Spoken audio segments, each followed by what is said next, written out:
Well, well, well. Okay, so we are back. We got the Christmas datamines here. So we're going to go ahead and check these out. There's actually a couple of things we need to go over that's in the datamine here. Starting with this. So the English voice actors are back, apparently. Dew was actually one of those characters that lost their voice actor due to things that the voice actor actually did. So kind of like excommunicated this guy's voice actor. So he's got an English voice again. Then we have Hinoka, who was never voiced. She only had her Japanese voice. Same with the Winter Ector and this Ector over here. And Alm has been recast as well. So just a bunch of characters here that haven't had voice actors are now back. So pretty cool to see. I don't know if that includes other characters like Needhogger as well. I believe the New Year Needhogger also didn't have an English voice yet. So, all right, very interesting stuff there. Let's go ahead and move on now to Hall of Forms. And there's no infographic. Usually Gengar and Tsukasa, when they do the Hall of Forms, they post a little infographic for us, but they didn't do that this time. So we have an FE6 themed Hall of Forms here. We have Roy Blazing Bachelors, which is the Roy and Elliewood Harmonic Hero. We have Saint Elamine, who is going to be obviously an offensive mythic hero. Then we have Thea Wings of Winter, which I believe is going to be the Ice Tribe Thea. And then we have Noah as well. Noah, we all know, is one of those like random cavalry units. There's so many cavalry units for no reason at all in FE6. I don't know how to explain it. You got like Lance and Alan. Then later on you get Noah and Trek. And then you get their leader as well. I think his name is Zealot or Zealot or however you want to pronounce that. And then you get Isadora later. And there's just like...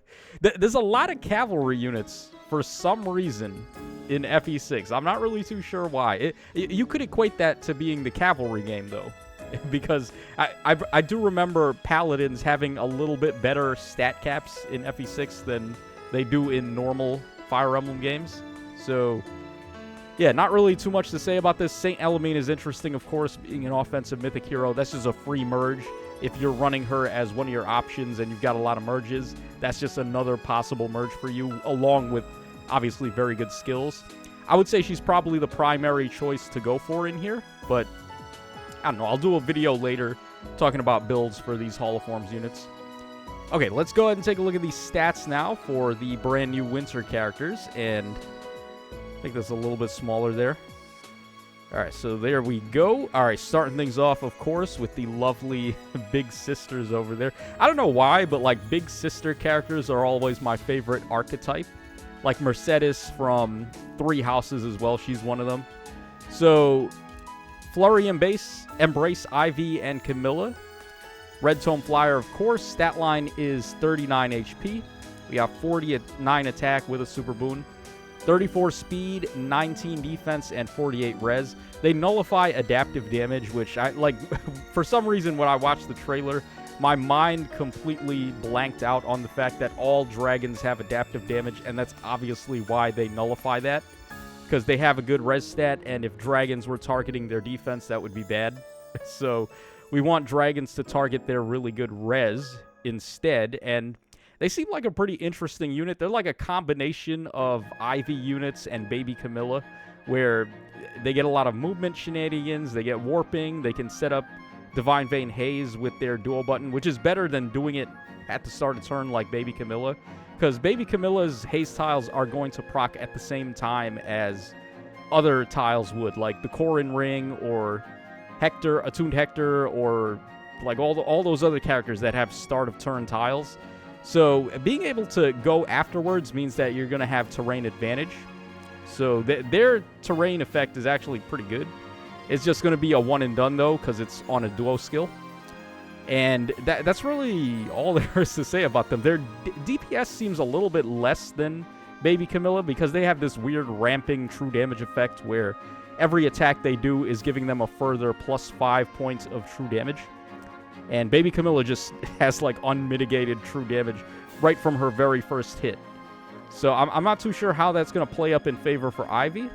But, I mean, it doesn't really matter. They still seem like arguably the best unit on the banner overall to me. Okay, let's go ahead and move on now to Seidr. So, New Year well, not New Year, but Winter Seidr here. So Green Tome Cavalry with 38 HP, 48 attack, 30 speed, 20 defense, and then 49 res. Overall BST is 185. I forgot to mention the BST for Ivy and Camilla, which is 189. So there you go. BSTs are in a weird spot now because we do have the blessing from the chosen heroes, which can essentially give a dual skill in the correct season to any character you want. So, like, BSTs are in a weird spot now, kind of. But you still would have to get the unit to plus 10 anyway if you were to run them in Arena. So, make of that what you will.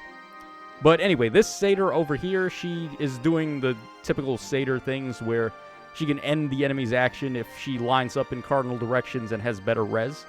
So, like, a lot of people like to put Seidr in their reinforcement slot in Aether Raids, and then put the reinforcement slot all the way at the bottom of the map. So, on the turn that Seidr spawns in, she ends the action of whatever unit she lines up with in Aether Raid's defense. But, I'm not really a big fan of the bonus reinforcement slot for Aether Raid's defense specifically. I don't think it really benefits too much. Even if you put Seidr in there, it doesn't matter because nowadays units just have so many extra actions and offense teams have so many extra actions that it's kind of irrelevant, honestly. So, yeah, I mean, there are some shenanigans you can do with that, of course, like Seidr spawning in and then having Heimdallr at the top to, like, give her the end enemy action effect and all kinds of shenanigans like that. But, yeah, I mean, this Seidr in particular seems pretty good, though, because she's doing that and then she's doing a lot of other things. She gives a lot of support. She has reposition assists or any movement assists and then getting a bonus action. She gets a lot of debuffs on the enemies. She's giving a lot of buff to allies. So, Seidr is one of those, like, jack-of-all-trades, master-of-none units, which we've been seeing a lot of lately. Like the Gatekeeper we're going to look at in a moment as well. So, yeah, if I had to compare her to another unit, I would say it's like T. Veronica, where she's a pretty good unit. It's just that she's not really, like, the best unit on the banner. Like, the T. Ingrid was the better unit on that banner, but, like, T. Veronica was pretty good, too. And here, I think the Ivy is probably a little better, but, like, Seidr is still pretty good, too. Okay, next up, we have Gatekeeper. Surprise unit of the banner. I guess he's occupying the, like, Fomordis spot from last time, or the Winter Burger King spot from the time before that, and so on. So we always get one of these, like, random seasonal Christmas units that no one expected. He might be the guy to take over Twitter too, by the way. Because always, one of these winter units will take over Twitter and give out gifts and, like, give us special tweets and all kinds of stuff like that. I think it might be Gatekeeper this time around. So, he is a colorless armor type, 48 HP, 35 attack, 21 speed, 48 defense, and then 49 res with a super boon. 201 BST overall, which is pretty solid for a tome unit, but then again, he is armored anyway. So this guy's also giving a lot of support. And then he also has the Gatekeeper shenanigans too, where he's got Super Obstruct. Well, Bulwark nowadays is what it is. And then he also has Warp Bubble. I wish he would have nullified Pass, though. I feel like that is something that would have really went a long way towards making this character really good. Because, like, having Warp Bubble and having Obstruct is all cool and stuff, but if he can't block Pass, then it's kind of a moot point. Because the enemies are still going to be able to warp in anyway. So, like, that's one weakness to him, but it's also a weakness to all the other units that have things like that, too. So I can't really hold it against him specifically. And then he's also giving the cardinal direction, well, not cardinal, but 3-column and 3-row support, where he's giving +5 to all stats to allies. He gives kind of like reflect damage drive as well. It's 40% of the enemy's first attack as reflect damage to the allies. So that's pretty good. There's a lot of units that actually go really hard with reflect damage. Like, for example, the Harmonic Ike and Roy, the new one from the, like, CYL1 Harmonic. That unit is actually nuts. Especially if you're giving them crazy support like reflex. When he's giving the enemies, like, forced vantage and desperation, so they're attacking him every single time they've got right before he gets to. And then he's piling all of that up, and then he hits them back with, like, reflex support or like this kind of support from Gatekeeper and all that, he's going to hit so hard. And he's already super tanky. So yeah, that Ike is actually a pretty good unit to receive support like this. And what else is there to really say about Gatekeeper? That's pretty much it. He's just really solid. He's doing a lot of things. He's a very role-compressed unit, which we've seen a lot of lately. And I think he's definitely a good unit. It's just that I wish he was a little better. I could say that about the whole banner, to tell you the truth. I wish like all of these guys were a little better, because I feel like there's a better counterpart to all of them. Maybe not Seidr necessarily, because she's the best unit now that has the Seidr end turn gimmick. But like Baby Camilla, you could argue is still better than Ivy. Gatekeeper, there's better armored units that are more focused around being good tanks. That's one of the weaknesses to this Gatekeeper. I feel like a lot of what he's doing is more so support than what he's doing for himself, like when he's in combat. So just a little food for thought there. All right, next up we got Alfred, who, like this guy, I was not expecting him to like be as good as he was. I thought he was going to be a demote on the banner, which, I mean, we have had winter banners without demotes, like I mistakenly said in the trailer. I completely forgot. For some reason, I was equating the Tempest Trial free units from Christmas as being banner demotes. I don't know why. But a lot of the times, the winter demotes are pretty good merge projects. So, like, I guess it doesn't matter. As long as Zelkov is putting it in, then I guess Alfred doesn't matter. Okay, so he's got 50 HP, 49 attack with a super boon. We got 47 speed, 48 defense, and then 18 res. 212 BST overall, which is pretty good.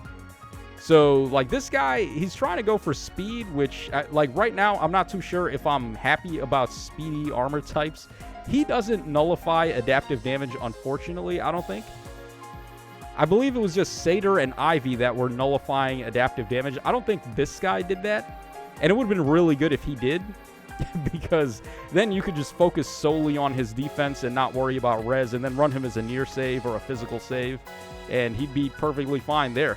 I guess you could still run him as a physical save, but if, for example, the physical unit attacking has adaptive damage, like a T Felix, for example, then this Alfred might be in a little bit of trouble. But outside of that, I think his stat line could be interesting. Like the speed, I still don't know if I'm okay with that. I'd rather him just have better res anyway. But maybe he can pull it off. Maybe he can get it to work. So yeah, this Alfred is pretty good. He gives a lot of good support. He's giving great talent support. He's giving support to allies. He's giving them true damage and true damage reduction based on how much great talent they've got with a max of 9. So all that stuff could be pretty good. He seems solid. Like, the whole banner seems solid. But maybe not must-pull worthy, if that makes any sense. And then finally, we got Zelkov here. So a very long-awaited character. Finally, we're getting somebody new. He's the only new entry on the whole banner. Like, all these characters have been in the game or had alts before. This is Zelkov's very first appearance. So he's an infantry dagger type. We got here 40 HP, 44 attack, 49 speed, 40 defense, and then 26 res. Overall BST is 199, which is pretty good for a ranged infantry type. Definitely worthwhile. He beats Cyril in terms of scoring, so if you were stuck running Cyril as your only ranged option, then Zelkov is absolutely a better option for that now. So is this guy going to be worthwhile as a merge project? Why don't we go ahead and take a look at his stuff and find out. Okay, no preference weapon already. That's a bummer. Winter Trinket Plus. 12 might, 2 range for unit and allies in 3 rows or 3 columns centered on unit. Grants attack speed and defense and res up 5. -1 special trigger before unit or allies first attack during their combat. And also if units or allies speed is better than the foe's speed, then you get no follow-up. Okay, unit also deals +20 damage and reduced damage from foes' attacks by 10. Okay, that's pretty good. Yeah, normally these numbers are a little bit lower for range types. Like, they give... It's only 7 points of true DR and then, like, 15 points of true damage. They usually cut it almost in half, the amount of true damage and true DR that these range units get. But that's pretty solid, close enough to melee numbers. And then he's got Dagger 7 as well. This is an okay dagger. It's not too shabby. You're getting drive support and then pretty solid true DR and true damage. All right, we have Luna as the special. Attack and speed finish 3. We would have loved this on a Tempest Trial unit way back in the day. Not so much now. Like, passive skills have like a 1-month lifespan nowadays. So, and even saying that, we still can't get gold border passives for free, which is funny. We basically moved on to like tier 5 passives with stuff. Like, some of the new skills have been costing 400 SP. Like, the new Assassin Strike skill on the Harmonic Lin and the Potent skill on Harmonic Ike. Those skills cost 400 SP. So, they still can't give us like 300 SP gold border passives on a Tempest Trial or a regular banner demote. It's disgusting. Alright, then we also have Speed and Defense Tempo 3 there. So, pretty solid demote skills overall. Okay, we also have, of course, the information on the Sacred Seals here. So we have Def Res Finish 1. And then we have Potent 1. Ooh, okay, so Potent 3 as a Sacred Seal. Pretty good.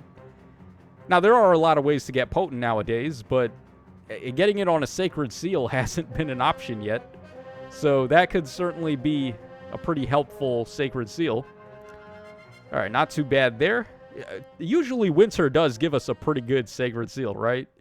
So yeah, that's definitely a good one. And even Finish, like Def Res Finish is still a pretty good seal too. Alright, and then let's go ahead and take a look at the artwork, and we'll get out of here. So starting off, of course, with the Big Sister Duo. Definitely my favorite character on the banner. Alright, pretty nice attacking art there. Alright, then we got the special attack. I like how there's little gingerbread men like just spattered all over the place. Alright, and then finally the injured artwork there. Not really showing off too much skin, but that's perfectly fine. Alright, next up, of course, we've got Seidr. I don't really like Seidr. I'm gonna be honest. Like, I'm not a fan of this character. But she gets a lot of alts for some reason. Maybe she is popular. It's kind of hard to say. Like, is she popular in the devs' eyes, or is she popular in the player base's eyes? Because I've never really understood what the deal is with this character. Like, why she gets so many alts. She's like one of those Nerthooz level characters where she just gets a million alts for inexplicable reasons. Alright, next up we got Gatekeeper, a character who could get all the alts and I would never complain. Daisuke Izuka with the wonderful artwork here. Very good attack there with the kitty cat and the doggy. Blowing his horn there, hunting horn. Where my hunting horn mains at? Monster Hunter. Alright, here we go with the special attack. Unique artwork as well. Man, Daisuke Izuka killed it. He gave him a unique artwork, unique pose. Well, I guess the attack and injured pose are similar. Yeah, kitty cat hiding there. Doggo is hiding as well. This one looks like he's ready for action, though. So, yeah, there we go for the artwork for Gatekeeper. Alright, next up we got Alfred. Alright, attacking artwork. Special attack. Oh, check out this gingerbread man over here. Bro's flexing.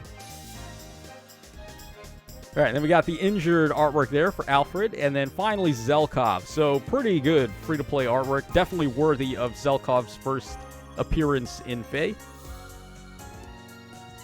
Alright, so there's the attacking artwork. Then we got the special attack. He's got a lot of gifts in his bag there. There's a little Sami plushie. Alright, and then finally the injured artwork for Zelkov. So pretty good stuff overall. So yeah, let me know what you guys think in the comments section down below about the new winter characters. Like I said before, I think the banner is definitely a skip. Although you are able to spark on the banner and it doesn't require Fae Pass, which is not usually common with these special hero banners. So that is at least good. You can spark up to 4 times if you wanted to. So if you want to summon, I guess knock yourself out. But me personally, I would say hold tight up until at least we get the trailer for the Emblem Hero banner, which I am thinking this year is going to be, or at least this month is going to be an Emblem Hero. They do tend to save those for big celebrations like Christmas and so on and so forth. So that's all for this one, guys. Hope y'all enjoyed the coverage, and I will catch y'all again on the flip side.